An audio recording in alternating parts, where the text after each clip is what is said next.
Hi folks, welcome to the channel and thanks for joining me. So we're going to look at this 1981 tabletop game here, Astro Wars, and it doesn't look like it's in too bad a condition on the face of it, but it doesn't work. So we're going to get to the bottom of that today, see if we can get it up and running again.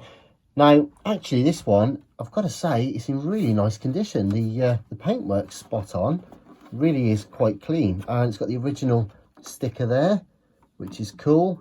Now it is missing the battery cover, which so often these are, so we'll have to get a replacement for that.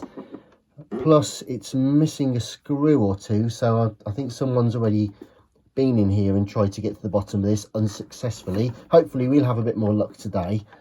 But I just want to check to see what is or isn't working on this. Now let's have a look here. The joystick feels okay. Yeah, the buttons don't feel too bad. Well, that power switch is a bit squiffy. And there's not that much resistance on the fire button, but notwithstanding that, let's see if we can power it up first. So we'll just get these batteries in. Now these things always want to make a bid for freedom on these games if you haven't got a battery cover on, but we'll do what we can.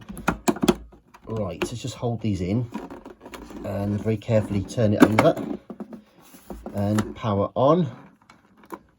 Yeah, no sound, no volume. Wiggling the volume, the power switch a little bit just to see if we can bring it to life, but it doesn't seem to want to know, so that's that.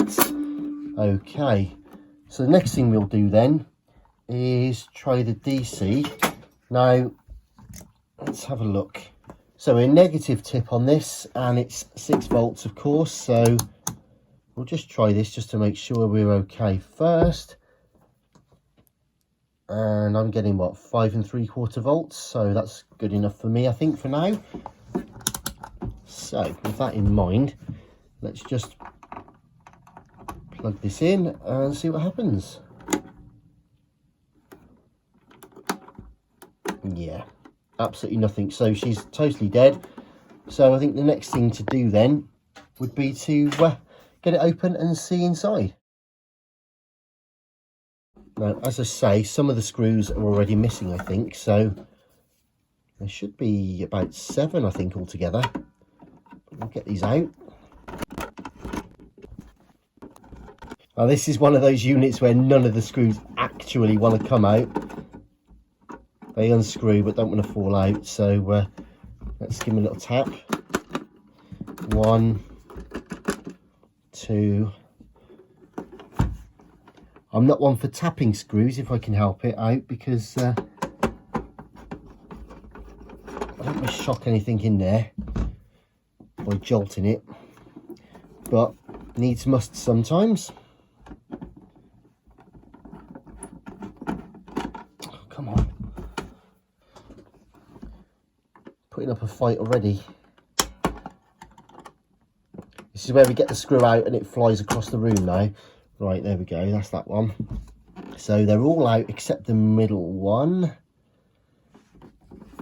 Yeah, funny how some things want to put up a fight from the get-go, isn't it? Thing is, you've got to kind of get this out because, there we go. It's a smaller one in the middle. You have to get them out because the whole thing comes out at a funny angle, and if the screws are still in there, you'll never get the back case off. So the trick to this one is actually to pull it forward. I'll pull the tray forward and then pull that forward like so. Right, it's nice and clean inside and everything seems pretty right. Okay, let's have a look. Well, there you go. Straight away there's the spring for the fire button, which is why that wasn't working properly. That's supposed to live obviously inside there. Right, okay, yeah, the power switch doesn't look too clean. But what we'll do, I think, is, let's have a look, zoom in a touch. And I think what we'll do is just clean that a moment. A little bit of alcohol on the old switch there. And we'll also just bend the pegs a little bit on the switch.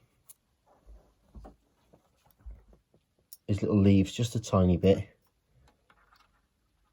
Right, okay, so where were we? Let's try getting this to work again off the mains. That will be easier. Okay, we're just going to bridge this for a minute. Yeah, nothing there. So we're just going to check for power now, and we'll put the DC in 6 volts and just see if we've got that on the board, which we do. Good stuff. Now, also, just as a matter of interest, we want to check that the actual DC jack is okay.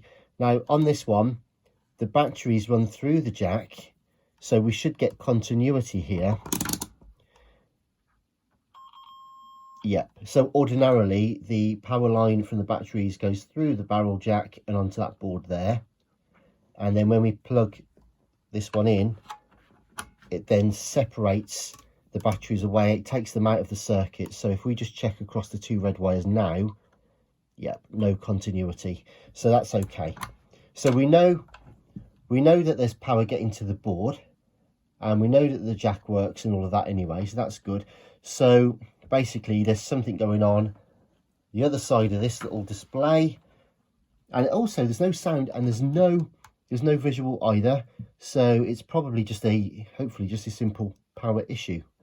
So just to reiterate, plug into there, we know we've got our 6 volts, and yeah, nothing at all. We could bridge that with pretty much anything metal, to be honest. Yeah, nothing's happening. So okay, let's get the electronics out so we can see what's going on. So to that end, we'll remove the four screws, there should be.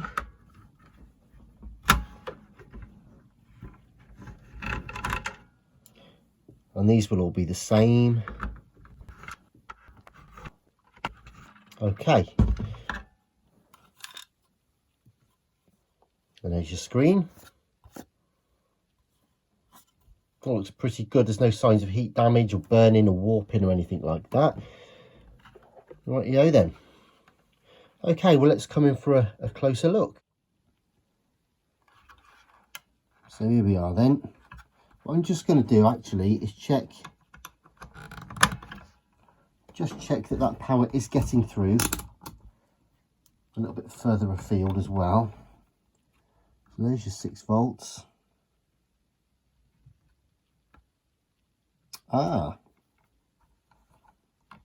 It's not. Hang on then, let me just move this out of the way so you can see it. So there's our 6 volts,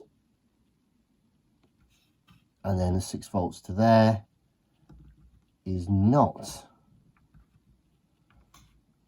ground to ground continuity. Let's just check. Yep, and voltage to voltage there is, but there's some kind of voltage drop going on. So something's going on between here and here, but that could be the voltage back to this board, back from up this way. So let's go and find out what the what's actually going on behind the scenes. All these pads will get a nice clean afterwards anyways. Right, so there's nothing else to see that side, but the power comes around the back to there. Let me just check this again. Okay, so we've just clamped on a negative onto the inlet, and we're just chasing some voltages around, and we've got, seems to be a bit of a voltage drop. We're only running at about 5 volts now, which is a bit weird. Same for there. I've bridged across the power switch, which gets us to there and into there. Now, can I do this without? Probably not, actually. So I think what I'm going to do next actually is just check some obvious stuff a minute. We've got issues with, I mean, these things are notorious for transistor and diode issues, so maybe let's just rule those out as well first while we're here, as we can get to everything. So the first thing we'll do is just lose this.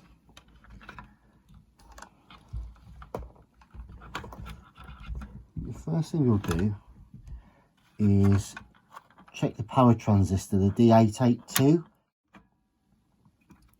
So the D882 there is the power transistor just here, and that here we have just here. So if we just check that, hang on, that might have been me. Okay, base collector's okay. Yeah, and we've got continuity there. Now I'm just going to check this way round, and that's okay. Yeah, that doesn't seem right at all. So it may be a power transistor issue.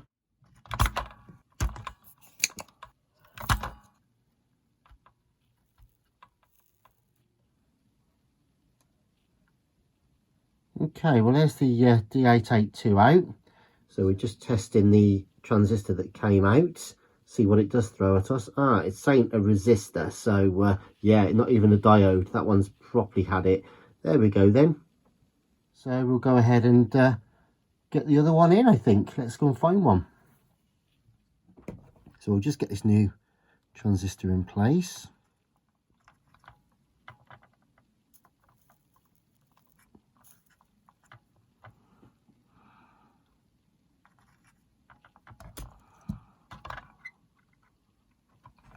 Right, and we'll try that one first, see if the new power transistor's done anything to help.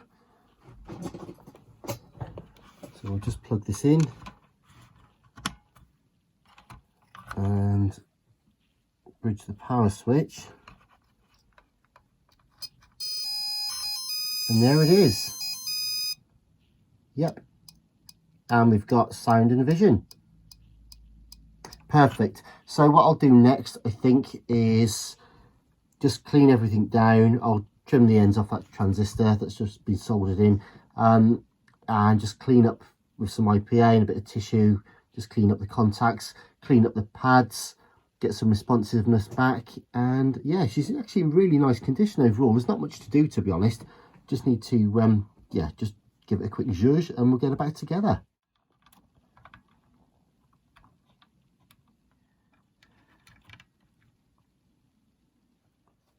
So just tested the ESR, the caps, they're all still pretty good, to be fair, so I'm not going to change those. Fairly quick and simple little thing today, really. Little speaker back in. And the foam pad.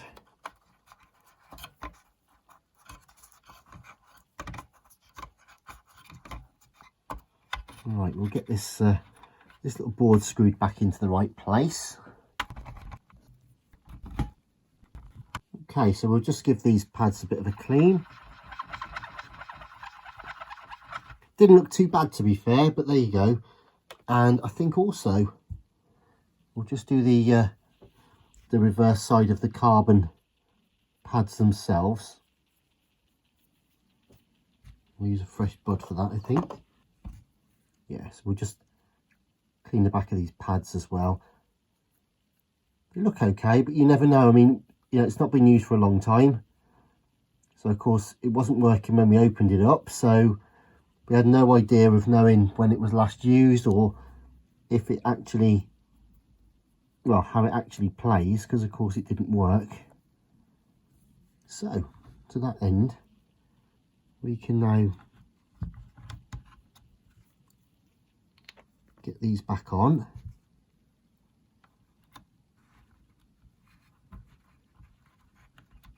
I'm just going to put a tiny bit of switch cleaner as well onto the joystick.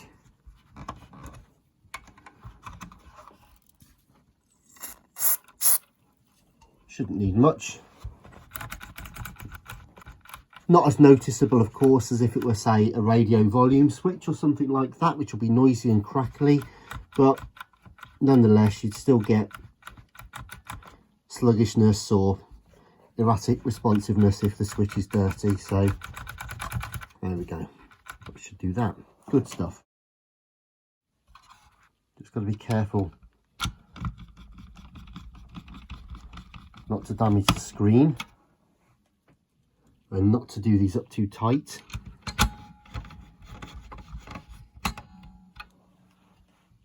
Good. Now what I'm just going to do is take a quick look, I think, at the actual housing, give that a wipe over, and then finally just polish up this rather dirty, sorry looking control surface. Right, I'm just going to take a quick look at this first. As I say, the housing is in really nice condition anyways, but what we'll do is just give it a quick wipe over, I think.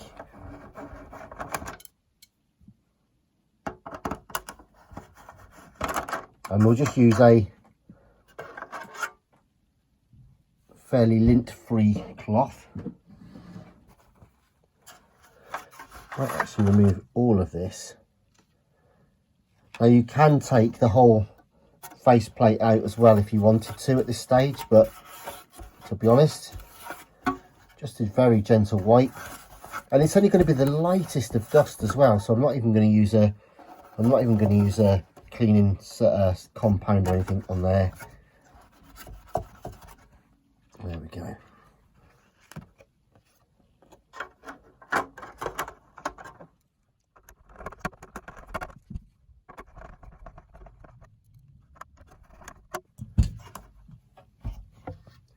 And then finally to clean this up.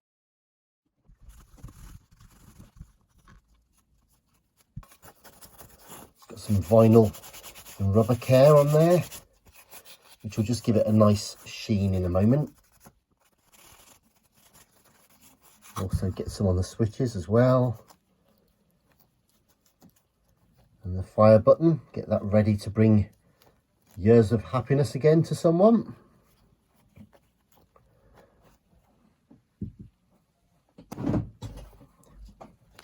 And then I just tend to find slightly more robust workshop cloth, lint-free, just to finish buffing and polishing.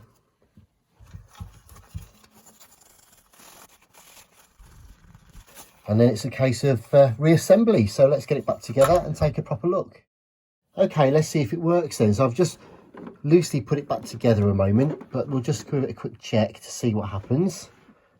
So, okay, so far so good, yep, and I don't know if you can see that, it's flashing. Of course it's not flashing in real life, that's just the shutter speed. Let's see if it works. So select, okay, the select button works, so start.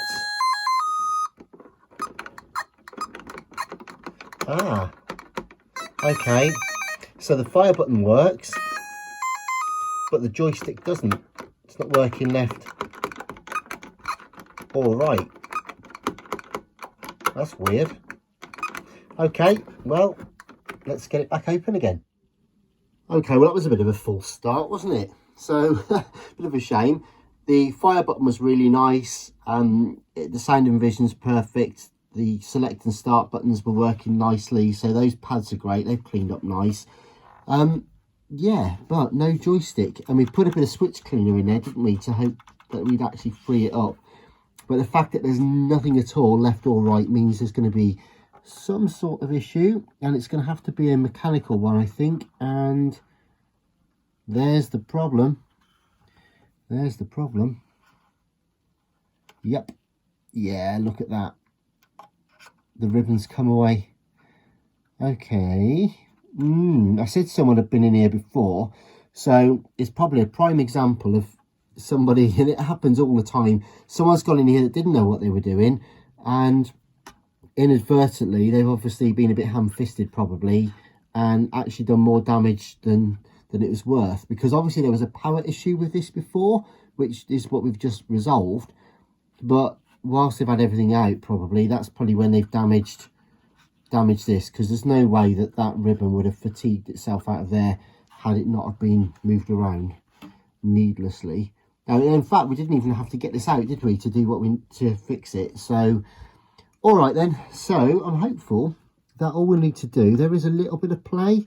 We should be able to just trim these back a bit, clean out these clean out these little ways on the board, and hopefully we'll be able to resolder that back in nice and fresh, and that should do the job. So all is not lost. This is why it's always nice to do a test on the bench or a dry fit before we put everything back together again. It saves us that aggro. Well, I'll just take this cap off a minute, this little dust cover. Right, okay. Yeah, so it's dead simple, look. It literally is just three pins just on the back of there. And gosh, yeah, that's not pretty. So let me just go ahead and get that off now, and then we'll be in business.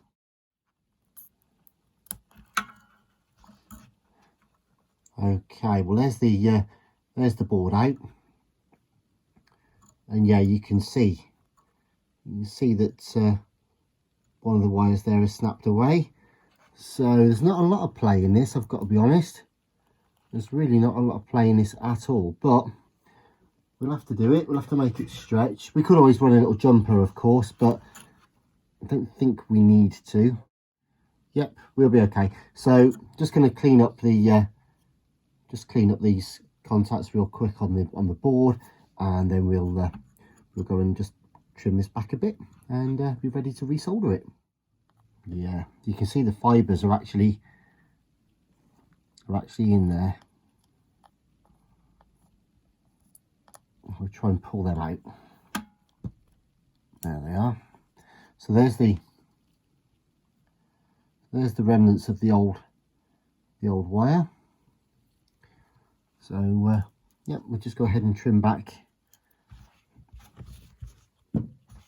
this piece here now.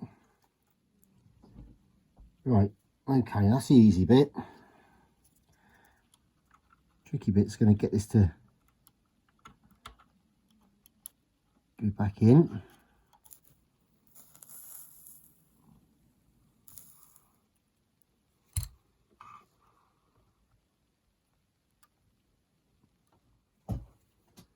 That looks pretty good to me.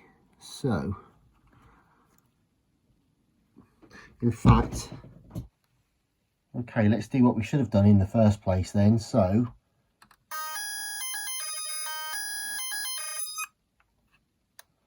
and start.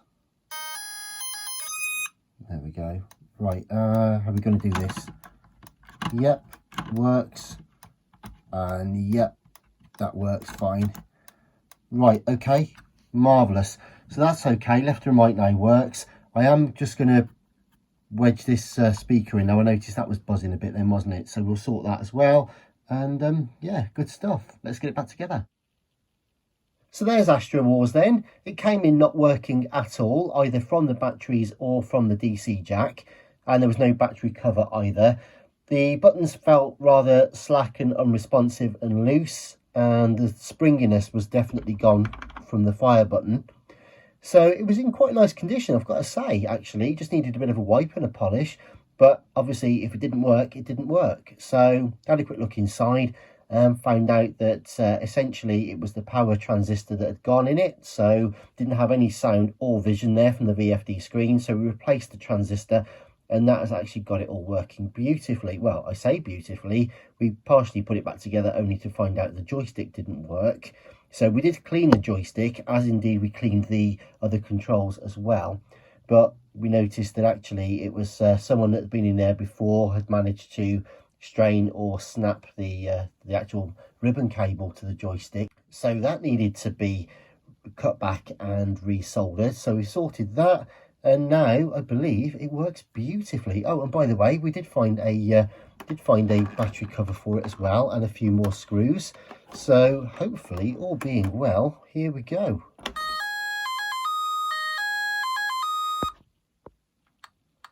And there it is. There we go. So you'll see it flickering probably due to the shutter speed, but it doesn't flicker in real life, as it were. So let's go through the select. Yep, nice, and start. So all the buttons work, and let's just check. There we go, there's left and there's right. So, and fire, nice and springy and responsive. So there we go then. Sweet.